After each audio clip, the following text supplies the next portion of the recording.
ये है बच्चों हमारा क्लास 11th ज्योग्राफी। आप सभी बच्चों के लिए टॉप 40 एमसीक्यू जो आपके एग्जाम में आएंगे ही आएंगे, क्योंकि आप सभी बच्चों को मैं बता दूं कि इससे ज़्यादा एमसीक्यू झारखंड बोर्ड में बनता ही नहीं है। ठीक है, जितने भी आपको मॉडल सेट करा दिए गए हैं मैंने करवा दिया मॉडल सेट, उसके हट के मैंने आप सभी बच्चों के लिए इंपॉर्टेंट चैप्टर से कुछ इंपॉर्टेंट एमसीक्यू निकाले। इससे अलावा आपके एग्जाम में कुछ भी सवाल नहीं पूछा जाएगा, तो आप सभी बच्चे इनको अच्छे से कर लीजिए। इसके अलावा आपको एग्जाम में कुछ भी पढ़ने की आवश्यकता नहीं है। ठीक है, तो अगर आप हमारे चैनल पर न्यू आए हैं तो चैनल को सब्सक्राइब कर लीजिएगा, बेल आइकन को प्रेस कर लीजिएगा, ताकि जब भी कोई वीडियो आएगा आप सभी बच्चों के लिए सबसे पहले आपको नोटिफिकेशन मिल सकेगा। ठीक है, तो चलिए वक्त बना बरात के हम लोग वीडियो को शुरू करते हैं। पहला सवाल हमसे पूछा जाएगा कि किस विद्वान ने भूगोल शब्द का प्रयोग किया है। आपको हेरोडेटस दिया रहेगा, गैलीलियो है, एरिस्टोफेनीज है और अरस्तु है। तो किसने किया था सबसे पहले भूगोल शब्द का प्रयोग, हमें ये बताना है। ठीक है, किस विद्वान ने किया था। तो इसका सही जवाब हो जाएगा ऑप्शन नंबर सी, एराटोस्थेनीज। ठीक है, ऑप्शन नंबर सी इसका सही जवाब होगा। अगला सवाल हमारा, निम्नलिखित में से किस लक्षण को भौतिक लक्षण कहा जा सकता बोला गया। तो देखिए, बंदरगाह है, मैदान है, सड़क है, जल उद्यान है। ठीक है, इनमें से कौन सा एक भौतिक लक्षण है। तो देखिए, ये सड़क क्या है, भौतिक लक्षण में काउंट किया जाएगा। ठीक है, अगला सवाल हमारा क्वेश्चन नंबर 3, समुद्र तल पर सामान्यतः ठीक है वायुमंडल दाब कितना होता है। तो याद रख लीजिएगा कितना होता है, ये डाटा हमेशा देखिएगा 1013.35 यानी 1013.35 मिली बार, क्योंकि प्रेशर को हम लोग किसमें मापते हैं, बार में। ठीक है, अगला सवाल है हमारा क्वेश्चन नंबर 4 कि लवणता को नमक या फिर ग्राम की मात्रा से व्यक्त किया जाता है। ग्राम में व्यक्त करते हैं 10 ग्राम में। ठीक है, 100 ग्राम, 1000 ग्राम या फिर 10,000। तो किस में व्यक्त करते हैं, याद रखिएगा ये 1000 ग्राम। ठीक है, ऑप्शन नंबर सी इसका सही उत्तर हो जाएगा। अगला सवाल हमारा, निम्नलिखित में से भीतरी ग्रह कौन सा है। देखिए, भीतरी ग्रह किसको बोला जाता है हमें ये बताना है। तो आपको दिया हुआ है पृथ्वी एवं सूरज के बीच पाए जाने वाले ग्रह को, नहीं इसे नहीं कहा जाता। सूर्य एवं क्षुद्र ग्रह की पट्टी के बीच जो ग्रह पाए जाते हैं उनको ही हम लोग क्या इनर प्लैनेट्स के नाम से जानते हैं, और हिंदी में कहा जाता है भीतरी ग्रह के नाम से जानते हैं। ठीक है,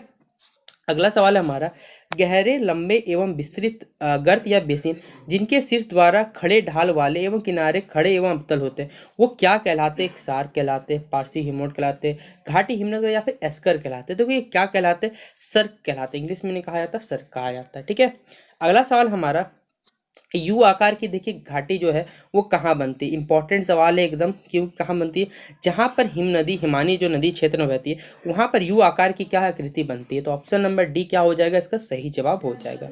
अगला सवाल हमारा, उत्तरी गोलार्ध में निम्न वायुदाब के चारों तरफ पवनों की दिशा क्या होती है। देखिए, उत्तरी गोलार्ध में बोला यानी नॉर्दर्न हेमिस्फीयर में, वहाँ वायुदाब के चारों तरफ बोला पवन की जो दिशा होती है वो किस तरह होती है। आपको 4 यहाँ पर ऑप्शन दिए, तो देख लीजिए इसमें कौन सा ऑप्शन सही होगा आपका, कि घड़ी के सुइयों की चलने की जैसी दिशा रहती है उसकी विपरीत चलती है। तो ऑप्शन नंबर बी इसका सही जवाब हो जाएगा। अगला सवाल हमारा, वायु राशियों के निर्माण में उद्गम क्षेत्र में निम्न कौन है। एक विषुवतीय वन है, साइबेरिया का मैदान भाग है, हिमालय पर्वत या फिर दक्कन पठार है। तो कौन सा है, याद रखिएगा इसका हो जाएगा साइबेरिया का जो मैदान भाग है वही क्या है, वायु राशियों के निर्माण में उद्गम क्षेत्र है। ठीक है, अगला सवाल हमारा, निम्नलिखित में से कौन सा बल बोला है। बल अथवा प्रभाव भी भूमंडलीय पवनों को क्या करता है, विक्षेपित करता है। ठीक, डिफ्लेक्ट करता है, सीधा बात बताना है। तो कौन करता है, वो करता है आपका कोरियोलिस। ऑप्शन नंबर क्या हो जाएगा, सी इसका सही जवाब होगा। अगला सवाल है हमारा क्वेश्चन नंबर 11 कि सामान्यतः कितनी ऊंचाई पर 1 डिग्री तापमान घट जाता है। कितनी डिग्री देखिए हम लोग ऊपर जाएंगे तो तापमान घटेगा, कितनी ऊंचाई पर जाने पर हमें बताना है। तो ये 165 मीटर, अगर हम लोग 165 मीटर तल से ऊपर जाएंगे तो तापमान थोड़ा घट जाता है। ठीक है, अगला सवाल हमारा क्वेश्चन नंबर 12 कि महासागरीय जल की ऊपर एवं नीचे गति किसमें संबंधित है। ज्वार से, तरंग से, धाराएं से या फिर ऊपर से किन में नहीं। तो देखिए किससे संबंधित हमें ये बताना है। तो याद रखिएगा ये धाराएं से क्या है, संबंधित, क्योंकि समुद्र में क्या बनती है, धाराएं बनती है।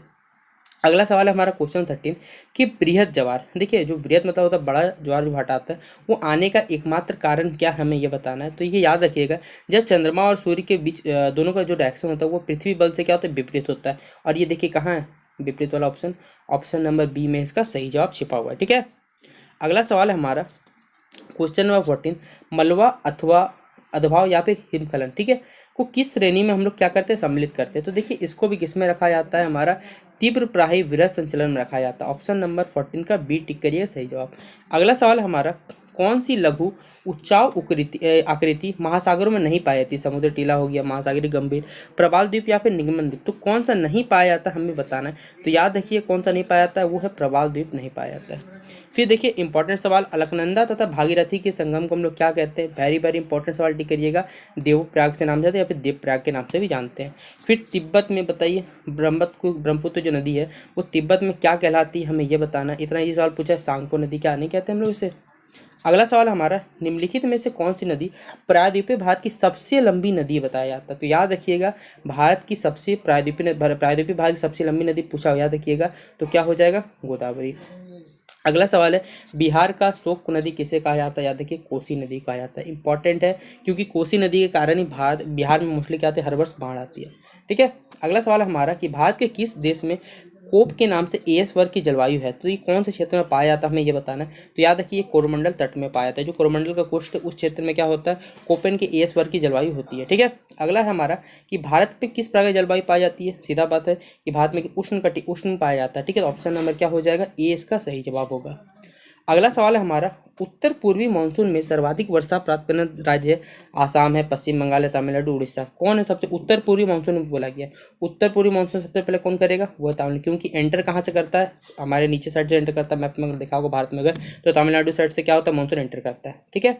फिर 23rd नंबर सवाल है कि उत्तर भारत में ग्रीष्म काल में तीव्र गति से चलने वाली हवाओं क्या बताइए क्या कहते हैं? इतना हार्ड सवाल बोला। क्या गर्मी में जो हवा चलती है तीव्र गति से वो क्या कहते हैं? लू नहीं कहते।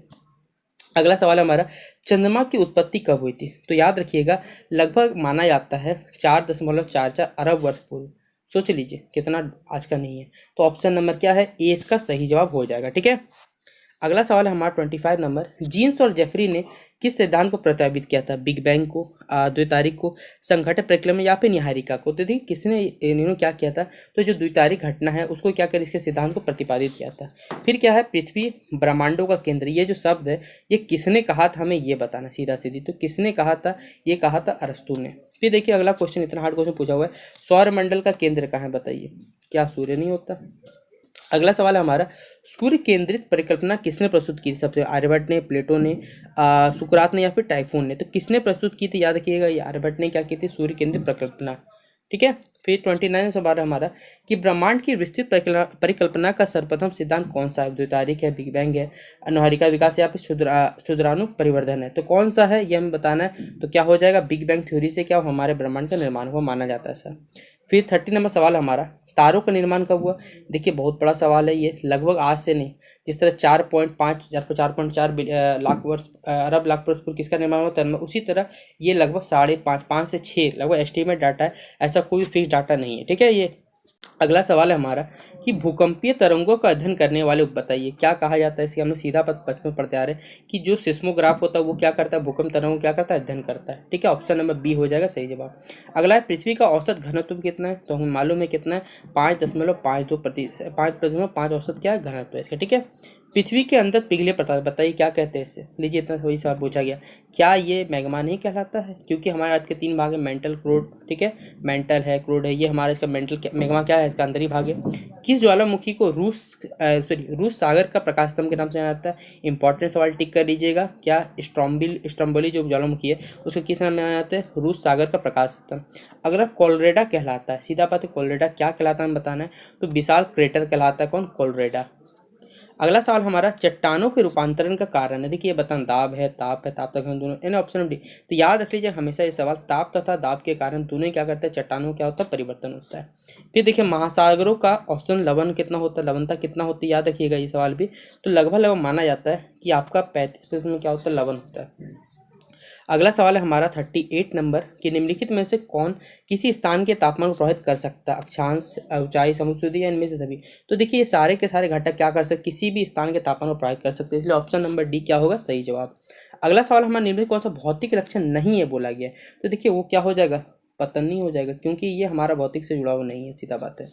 अगला हमारा, निम्नलिखित में से किस मिट्टी को श्रेणी के खादर और बंगार आते हैं? तो कौन सा मिट्टी का देखिए खादर और बंगार? तो निम्नलिखित में से किस श्रेणी को मिट्टी के खादर और बंगार आते हैं? तो हम लोग बचपन से पढ़ते आ रहे हैं, किसका होता है? जलोढ़ मिट्टी का। जलोढ़ मिट्टी यानी जिसे आप एलुवियल सॉइल के नाम से भी जानते हैं, बचपन से पढ़ते आ रहे हो ज्योग्राफी बुक में कि एलुवियल सॉइल का खादर और बंगार क्या होता है? 2 श्रेणी में बांटा जाता है इससे। ठीक है। एक पुराना एक नया होता है अलुवियल सोइल, ठीक है। अलुवियल सोइल बेस्ड सॉइल माना जाता है क्योंकि बाढ़ के वक्त ये बह के आता है, ठीक है। तो ऑप्शन नंबर डी क्या हो जाएगा इसका सही जवाब। तो देखिए ये था आप सभी बच्चों के लिए क्लास 11 ज्योग्राफी का इंपॉर्टेंट क्वेश्चन। आशा करता हूँ आपको ये वीडियो पसंद आएगा। वीडियो पसंद है तो वीडियो को दबा के अपने दोस्तों को शेयर कर दीजिएगा और चैनल को सब्सक्राइब करना मत भूलिएगा, ताकि जब भी कोई वीडियो लेटेस्ट आएगा आप सभी बच्चों के एग्जाम संबंधित तो सबसे पहले आपको वहाँ चैनल पर अपडेट मिल सकेगा। तो चलिए वक्त बिना बर्बाद किए हुए आप लोग आराम से पढ़िए। बेस्ट ऑफ लक आप सभी बच्चों को। मिलते हैं अपने नेक्स्ट वीडियो।